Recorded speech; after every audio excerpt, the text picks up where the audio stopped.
বালুরঘাট পৌরসভার চেয়ারম্যানের বিরুদ্ধে পৌরসভার সংখ্যাগরিষ্ঠ কাউন্সিলররা অনাস্থা প্রকাশ করায় পৌরসভার পরিষেবা অচল অবস্থায় পৌঁছেছে। বস্তুত পৌরসভার চেয়ারম্যান ও যারা অনাস্থা পেশ করেছেন তারা সকলেই তৃণমূল। এমত অবস্থায় পৌরসভার বেহাল অবস্থার বিরুদ্ধে বালুরঘাট পৌরসভায় বিক্ষোভ সহ বালুরঘাট মহকুমা শাসকের নিকট ডেপুটেশন দিল বামফ্রন্ট। মঙ্গলবার দুপুরে পৌরসভার গেটে বিক্ষোভ অবস্থানে কয়েক শত বামকর্মী জমায়েত হয়ে বিক্ষোভ দেখায়। পৌরসভার গেটে বিক্ষোভ অবস্থানে বক্তব্য রাখেন বামফ্রন্ট নেতৃত্ব শঙ্কর সাহা, অর্ণব চৌধুরী, সুপ্রিয় রায়, তাপস মণ্ডল প্রমুখ।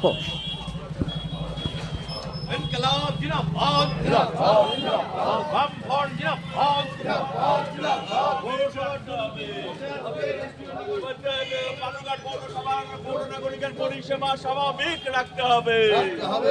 ইনকলাব জিন্দাবাদ, বামফ্রন্ট জিন্দাবাদ।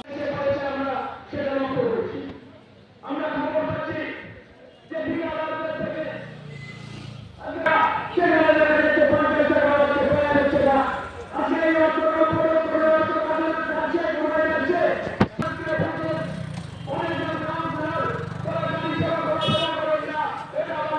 যে গত 19 তারিখে বালুরঘাটের পৌরসভার ইতিহাস 1951 সালের পর থেকে এই অবধি আমরা দেখিনি বালুরঘাটে এরকম ঘটনা পৌরসভায় অনাস্থার ঘটনা বালুরঘাট পৌরসভায় জীবনে ঘটেনি।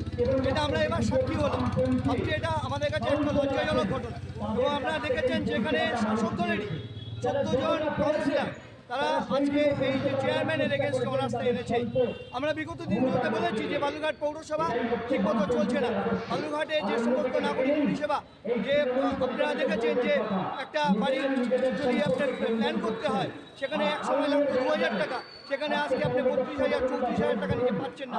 আজকে বিভিন্ন রকমের যে বিষয়গুলো আছে যে জিআরের বিষয়গুলো গরিব মানুষ জিআর পেত সেগুলো বন্ধ হয়ে আছে। আমরা বলছিলাম যে পৌরসভা প্রশাসন ঠিকমতো চলছে না, রাস্তাঘাট ঠিকমতো পরিষেবা হচ্ছে না। এই বিষয়গুলো আমরা বিগত দিনে যা বলেছি আজকে তাদের কাউন্সিলররা ঠিক একই কথা বলছে। আমাদের বক্তব্য যে মানুষের যে নাগরিক পরিষেবা সেই নাগরিক পরিষেবা যাতে কোনোভাবে বিঘ্নিত না হয় সেই বিষয় নিয়ে আমরা যাব এসডিও সাহেবের কাছে।